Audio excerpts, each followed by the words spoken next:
When you don't have the perfect gear, when you don't have enough time, when you don't have all the skills you need to bring your vision to life, it can force you to be more creative and see things from a different perspective, while still allowing you to make art consistent with your vision. Not according to your perfect plan, but still aligned with the idea of what you want to see in the world. And often, working towards that goal will allow you to create something you wouldn't have thought possible. You would think that if you have unlimited resources, making something would be easy, but the opposite is actually true. The more limitations you have, the easier it is to be driven towards a specific goal. What those limitations are helps determine what that goal is to begin with. It's kind of like the time-worn wisdom of making films when you're starting out and you don't have many resources. Use what's around you, whether it's location or people or things or even the knowledge that you have. The things that are already accessible to you are the things that will help you to make something the fastest, easiest, and most true to what you're trying to say. And what I consider to be the first video that I made, I didn't even own a camera. I had to borrow a camera from work just to be able to make something. It started out with a project I was just going to take some pictures for, and then I realized that this camera could do video, and so I came up with an idea, and out of that came my first short film, which was this Star Wars thing. In fact, all my early work was made with borrowed cameras because I wasn't going to let the lack of a camera stop me. I had basic software. I couldn't even do like a Star Wars style title crawl, so I actually did it in PowerPoint and hand animated it from frame to frame. And it didn't look great, but it got the point across and it served its purpose. I honestly didn't even know what I was doing yet or have proper tools, but I made something anyway. I didn't let the fact that I didn't have a camera, that I didn't know what I was doing, stop me.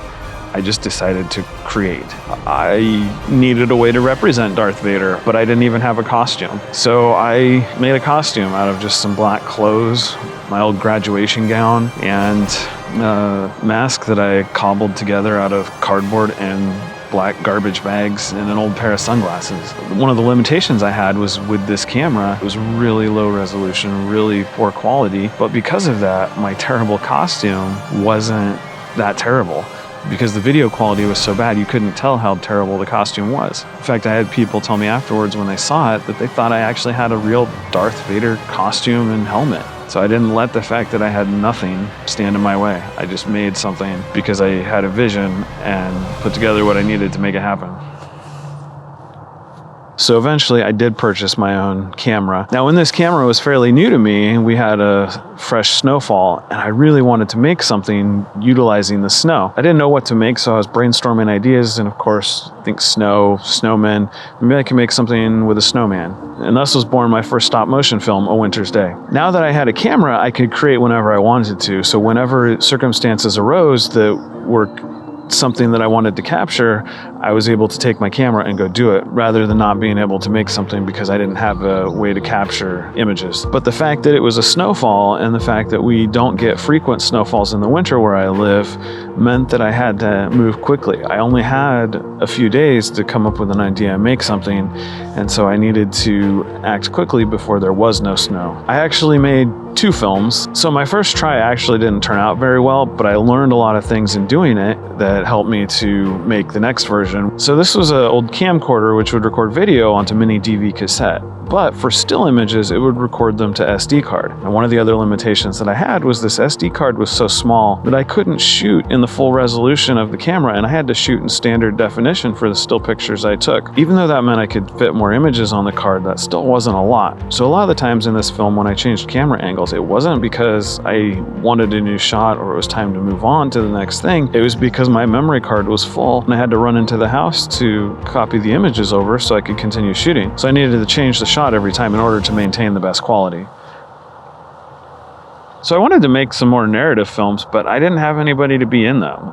But I didn't let that stop me. I grabbed what I had around me and decided to make some narrative stories using rubber ducks. I had a collection, but I ended up buying some more to be the perfect characters for the story I wanted to tell. The first one I actually did with a friend. We went and filmed it together, and then I was able to cut it together and actually make a story out of it. The next one was a lot more planned. I actually wrote a script as if it was a true narrative short film. The only difference is it was starring inanimate toys. But I got the ducks I needed, built a set, scouted locations, and basically treated it like a real short film. The only difference was the characters in front of the camera weren't alive. Now, even though I was the only filmmaker, I still had help. My wife helped me when I was filming in the creeks so that I wouldn't lose the ducks and I could have someone letting them go and catching them as needed. And my parents helped by babysitting the kids while we were doing this. So even though you could argue there was a true one-man band production, I still had help to make it happen.